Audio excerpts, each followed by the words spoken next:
Good morning all 8th class. हाँ जी प्यारे बच्चों, अज अपना टॉपिक है फसल उत्पादन ते प्रबंधन, जो कि थोड़ा पास्ट चैप्टर है। इस दे विच इंट्रोडक्शन विच असीं पढ़ांगे भी असीं की सीखांगे। इहदे विच सब तो पहलां असीं सीखांगे इस पास दे विच भी फसल दी उत्पादन यानी कि पैदावार किवें हुंदी है ते उस दा प्रबंध किवें कीता जा सकदा। कुछ इहदे विच होर भी टॉपिक आउणगे, जिवें कि असीं हरे पौदिਆਂ बारे जाणांगे भी भोजन नूं किवें बनाउंदे ने, ठीक है जी। तो जंतु अपना भोजन कित्थों प्राप्त करते हैं, तो ऊर्जा जो प्राप्त असी करते हैं भोजन तो उसका असी यूटिलाइज असी वरतों उसकी किस तरह करते हैं, इस विच असी ये सब कुछ पढ़ांगे। हाँ जी, खेतीबाड़ी पद्धति खेतीबाड़ी पद्धति की होंदियां ने, पद्धतियों का मतलब भी एग्रीकल्चर जो प्रैक्टिसिस आउंदियां ने वो किहड़ियां ने। सब तो पहलां असीं पढ़दे हां खेतीबाड़ी का जन्म किस तरह होया। खेतीबाड़ी का जन्म किवें होया? हज़ारां साल पहलां मनुख जो सी जंगल दे विच ही अपना जीवन बतीत करदा सी ते उत्थे ही अपना जंगलों ते ही भोजन के लिए निर्भर सी। पर कुछ समय बाद वो पानी के स्रोतों कोल रहन लगा, जिथे उसनूं पानी की जो कमी सी वो पूरी होने लगी तो वह उसकी हैल्प के नाल भोजन नूं खुद बनाउणा उहने शुरू किया। इस तरह असीं कह सकते हैं भी खेतीबाड़ी का जन्म होया। जो नैक्सट टॉपिक है अपना वो हैगा फसल।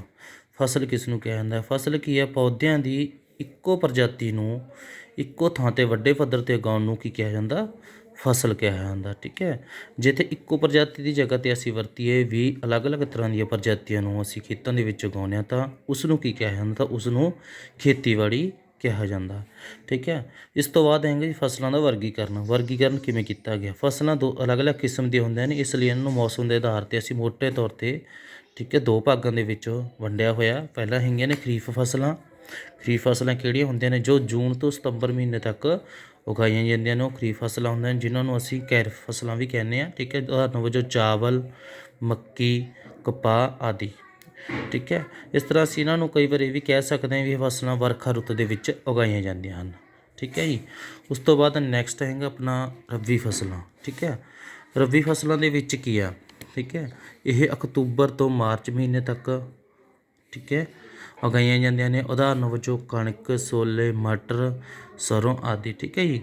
तो इस दे विच असीं मोटे तौर पर यह कह सकते हैं भी ये फसलां ने जिहड़ियां सर्दी रुੱਤ ਦੇ ਵਿੱਚ उगाईਆਂ ਜਾਂਦੀਆਂ ਹਨ, ठीक है जी। इस तो बाद मैं दोबारा थोड़ा रिपीट करदा अपना जो भी है चल रहा फसल उत्पादन ते प्रबंधन। इंट्रोडक्शन दे विच असीं ये सिੱਖਿਆ भी फसल के उत्पादन ਤੇ ਉਹਨਾਂ ਦਾ ਪ੍ਰਬੰਧ ਕਿਸ ਤਰ੍ਹਾਂ ਕੀਤਾ ਜਾਵੇਗਾ, ਠੀਕ ਹੈ, ਉਹ ਪੜ੍ਹਾਂਗੇ।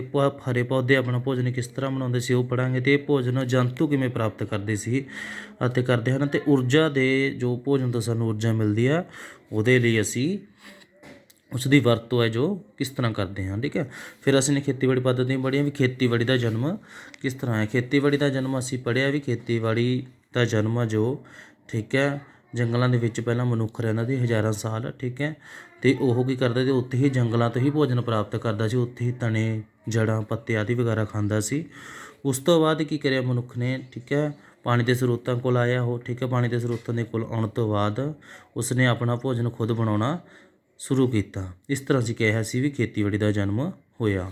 ਉਸ ਤੋਂ ਬਾਅਦ ਅਸੀਂ ਫਸਲਾਂ ਦੀ ਗੱਲ ਕੀਤੀ। ਫਸਲ ਕੀ ਹੁੰਦੀ ਆ? ਫਸਲ ਅਸੀਂ ਕਿਹਾ ਵੀ ਪੌਦਿਆਂ ਦੀ ਇੱਕ ਹੀ ਪ੍ਰਜਾਤੀ ਨੂੰ ਇੱਕੋ ਥਾਂ 'ਤੇ ਵੱਡੇ ਪੱਧਰ ਨੂੰ ਉਗਾਉਣ ਨੂੰ ਫਸਲ ਕਿਹਾ ਜਾਂਦਾ। ਫਸਲਾਂ ਦਾ ਵਰਗੀਕਰਨ ਅਸੀਂ ਮੁੱਖ ਤੌਰ 'ਤੇ ਦੋ ਭਾਗਾਂ ਵਿੱਚ ਕੀਤਾ ਹੋਇਆ, ਠੀਕ ਹੈ। ਇੱਕ ਖਰੀਫ ਫਸਲ ਨੇ, ਇੱਕ ਹੈਗੀਆਂ ਆਪਣੀਆਂ ਰੱਬੀ ਫਸਲਾਂ। ਖਰੀਫ ਫਸਲ ਕਿਹੜੀਆਂ ਨੇ? ਜਿਹੜੇ ਜੂਨ ਤੋਂ ਸਤੰਬਰ ਤੱਕ ਮਹੀਨੇ ਦੇ ਵਿੱਚ ਉਗਾਈਆਂ ਜਾਂਦੀਆਂ। ਉਦਾਹਰਨ ਵਜੋਂ ਚਾਵਲ, ਮੱਕੀ।